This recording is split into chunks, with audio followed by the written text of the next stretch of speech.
Hello সবাইকে আসসালামু আলাইকুম। ওয়েলকাম করছি আমার ব্লগ পেজ সেজাস লাইফস্টাইলে। আশা করি সবাই ভালো আছেন। গত কয়েকদিনের ব্লগে আমি আপনাদের সাথে শেয়ার করেছি সিলেটের মাজারগুলোতে আমি কিভাবে গিয়েছি। আজকে থেকে মূলত আমার সিলেটের মূল ভ্রমণ শুরু হচ্ছে। তো আজকে কোথায় কোথায় যাব সবকিছু শেয়ার করব আজকের এই ভিডিওতে। তো যাই হোক, এখানে সকাল সকাল আমি একটু চা খেয়ে নিজেকে রিফ্রেশ করে নিচ্ছিলাম।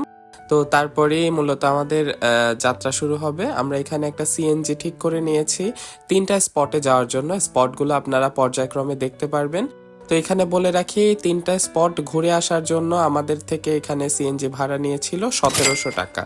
1700 টাকা দিয়ে মূলত আমরা টোটাল যাওয়া এবং আসা পুরোটাই একটা প্যাকেজের মতো করে এই সিএনজিটা বুক করে নিয়েছিলাম। দরবার শরীফের মূল গেট থেকেই আপনারা মূলত জাফলং যদি যেতে চান সেক্ষেত্রে কয়েকটা স্পট দেখতে পারবেন। আবার যদি সাদা পাথর যেতে চান, রাস্তায় যে স্পটগুলো পড়ে সেগুলোই মূলত আপনাদেরকে দেখিয়ে নিয়ে যাবে।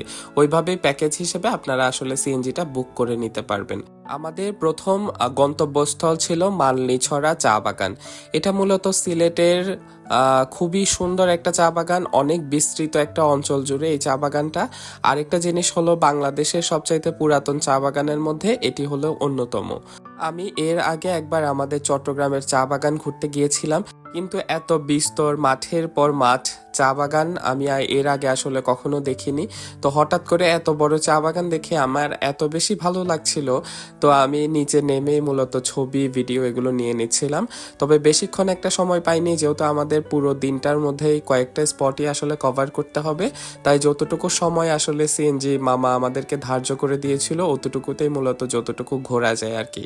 তো যাই হোক, আমি তো এখানে ঘুরছিলাম, এটাই ছিল আমাদের প্রথম স্পট। বাকি স্পটগুলো এর পরের ভিডিওতে দেখানো হবে। তো সেই অবধি সবাই ভালো থাকবেন, দেখা হচ্ছে পরের ভিডিওতে। আল্লাহ হাফেজ।